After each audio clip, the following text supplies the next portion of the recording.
Precisamente com 12 anos eu já estava fazendo umas gracinhas, como se diz, né? Mas eu tive uma vantagem específica porque eu sou filho de marceneiro. Então na minha casa já tinha madeira, já tinha umas ferramentas. Eu já tinha uma vontade grande de desenvolver o que era prático de ser visto em termos artísticos aqui na cidade de Mariana, que são as obras das esculturas dentro das igrejas.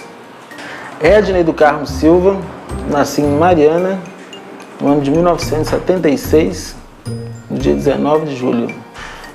Com prática eu sou autodidata, mas em relação ao conhecimento histórico e teórico, em 1990 e 1991 eu fiz uns cursos de extensão pela UFOP, e esses cursos de extensão foram de História Geral da Arte e Barroco Mineiro.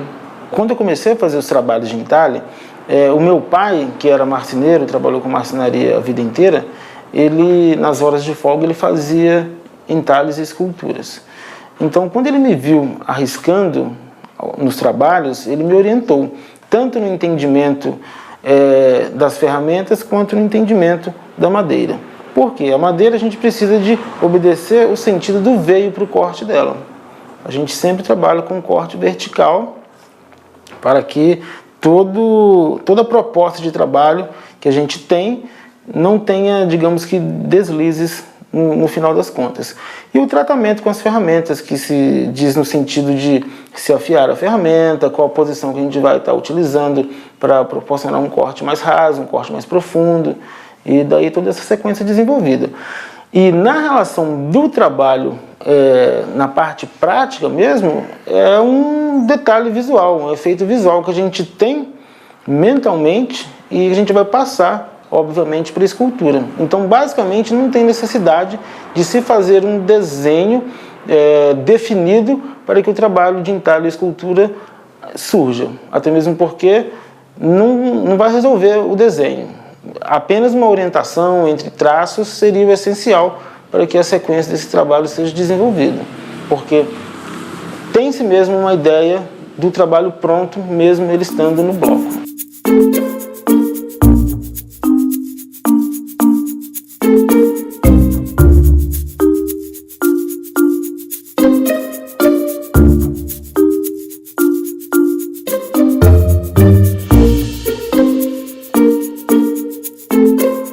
Pois então, o Barroco Mineiro, para ser mais direto, ele abrange vários segmentos artísticos. Não só o segmento criativo em função da arte sacra, mas todo o aparato decorativo que vem ostentar a figura sacra. Então, são desenvolvidos trabalhos de rocalhas, de volutas, figuras fitomórficas, zoomórficas, e essas sim vêm complementar toda a estrutura do barroco. Então, quando eu me fundamento e dou uma direção para o estilo de trabalho que eu quero desenvolver, exatamente eu vou estar fazendo um estudo geral, iconográfico e iconológico da obra para estar desenvolvendo.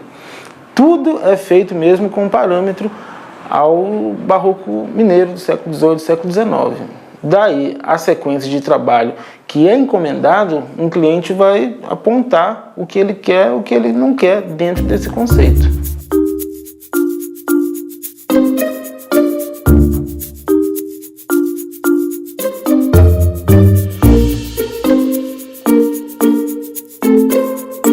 A madeira que eu utilizo para o trabalho hoje é o cedro.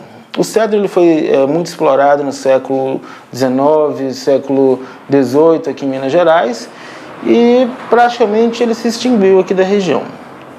E não tendo mais essa madeira, obviamente quem vai fazer o segmento para o trabalho vai trazer essa madeira de outro local.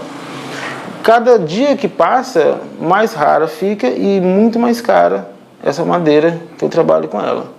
Então me veio a ideia de parar de jogar fora o resíduo que eu mesmo produzo. E eu fui juntando aleatoriamente todo esse resíduo e pensando numa técnica que eu poderia estar desenvolvendo para que eu fizesse um outro trabalho com base nesse resíduo que eu mesmo produzi. Por quê? A madeira, mesmo depois de conseguida, quando ela vai chegar em minhas mãos para que eu faça o trabalho, ela já está reduzida a 2/3 do que era a árvore, em função de preparo das toras de madeiras, digamos assim, pelo pranchamento, pelo aproveitamento das partes basicamente que são boas para serem trabalhadas. E com esse 2/3 de madeira que eu chego com ele aqui, na melhor das hipóteses, eu vou eliminar a metade dessa madeira para que eu tenha um trabalho pronto. Isso na melhor das hipóteses. Então, digamos que mais de 2/3 da madeira da árvore original vai embora. Então, todo esse resíduo que eu produzo, eu guardo e o reutilizo, desenvolvendo outros trabalhos que são feitos baseados nos meus próprios trabalhos, dos quais eu tiro formos de silicone e desenvolvo uma massa, que é especificamente com pó, com cola PVA e os pedaços produzidos.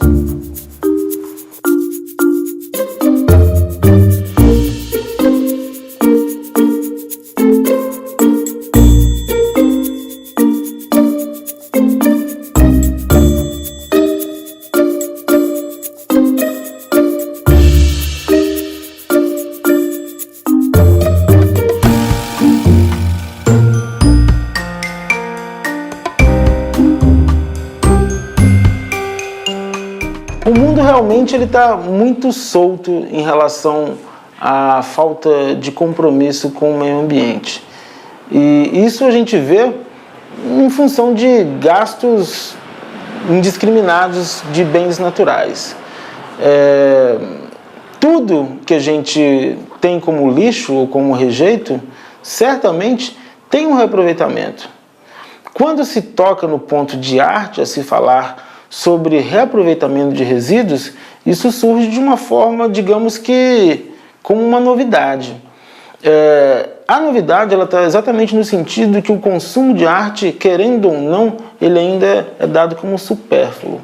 Se a pessoa compra um supérfluo, supostamente assim falando, de material sustentável, a força que esta mensagem de recuperação de resíduos e preservação de meio ambiente, ela vai atingir de uma forma muito mais rápida e maciça.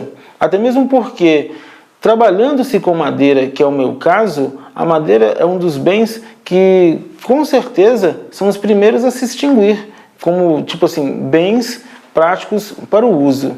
Então, dando-se uma direção, um encaminhamento para um bem que realmente vai demorar anos para se desenvolver novamente, sem dúvida, a mensagem de preservação e preocupação com o meio, ela vai ser imediata.